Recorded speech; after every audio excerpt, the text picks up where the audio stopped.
राजकीय कला महाविद्यालय कटराथल सीकर के BA part third AB section में यूट्यूब चैनल में आप सभी का स्वागत है। मित्रों, कोरोना महामारी का दौर चल रहा है। सरकार द्वारा समय समय पर जारी की गई गाइडलाइनों का हम सभी पालन कर रहे हैं। हम सभी इसके प्रति सतर्क हैं। आशा करता हूँ कि जल्दी ही ये दौर समाप्त हो जाएगा। मित्रों, आपकी पढ़ाई का नुकसान नहीं हो, इसीलिए राजस्थान सरकार का यह आदेश कि विद्यार्थियों की पढ़ाई का नुकसान नहीं हो, इसलिए सभी आचार्य अपना लेक्चर रिकॉर्ड कर उसको यूट्यूब चैनल पर अपलोड करेंगे।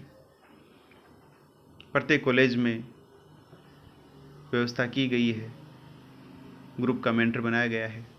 मित्रों, मैं भूगोल में बीए पार्ट थर्ड में सेकंड पेपर हमारा भारत का भूगोल को डील करूंगा। मित्रों, भारत का भूगोल में पहला चैप्टर है भारत की विश्व में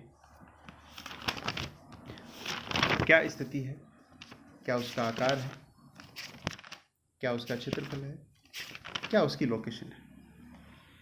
इस सभी के बारे में हम चर्चा करेंगे। भारत की हम विश्व में लोकेशन की बात करें तो हम सभी जानते हैं कि भारत विश्व में एशिया महाद्वीप में स्थित है और एशिया महाद्वीप में भी दक्षिणी भाग में स्थित है। भारत पूर्णतः उत्तरी गोलार्ध एवं पूर्वी गोलार्ध में स्थित है, क्योंकि भारत का अक्षांशीय विस्तार 8 डिग्री 4 मिनट उत्तरी अक्षांश से 37 डिग्री 6 मिनट उत्तरी अक्षांश एवं देशांतरीय विस्तार की बात करें तो 68 डिग्री 7 मिनट पूर्वी देशांतर से 97 डिग्री 25 मिनट पूर्वी देशांतर के बीच स्थित है। इस प्रकार पूर्ण रूप से उत्तरी एवं पूर्वी गोलार्ध में स्थित है।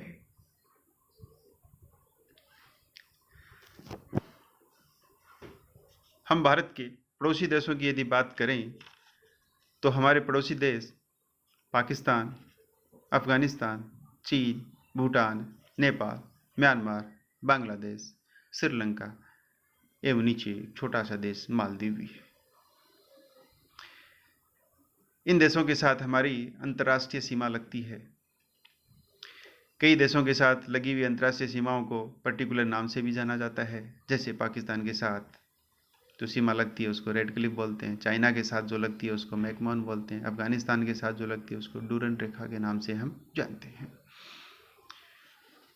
यानी कि ये हमारे पड़ोसी देश हैं। हमारे देश में हम बात करें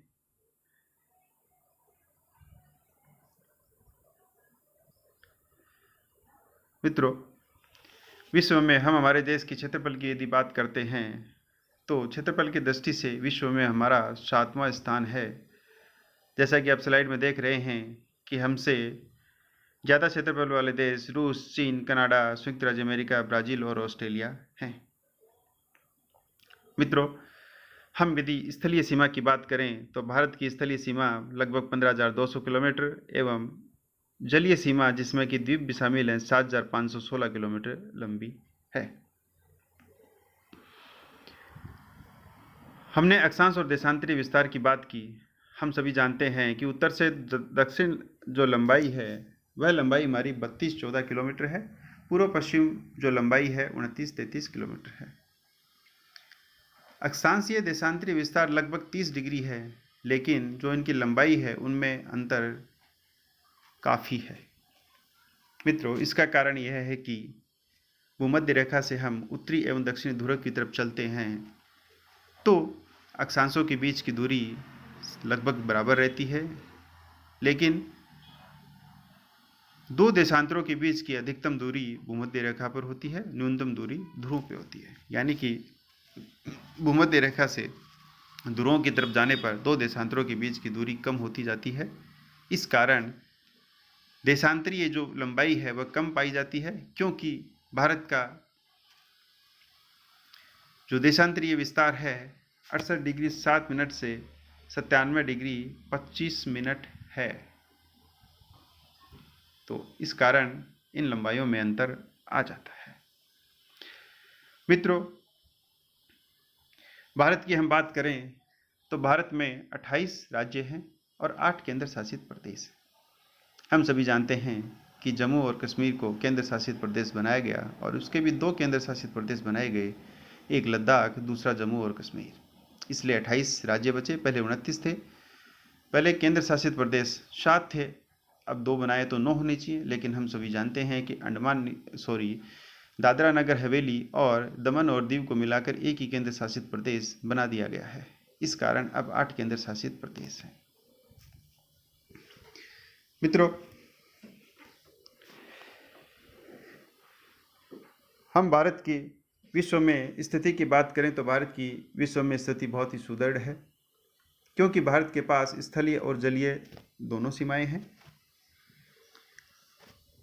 हम आगे यदि और दृष्टि से देखें तो जलीय सीमा हमारे लिए बहुत ही महत्वपूर्ण हो जाती है, क्योंकि विश्व में भारत के नीचे से गुजरने वाले जो जलयान हैं, जो मुख्य रास्ता है हिंद महासागर में, वो भारत के नीचे से ही होके जाता है। जैसे कि आगे दक्षिण पूर्वी द्वीप समूह हैं, ऑस्ट्रेलिया हैं इत्यादि।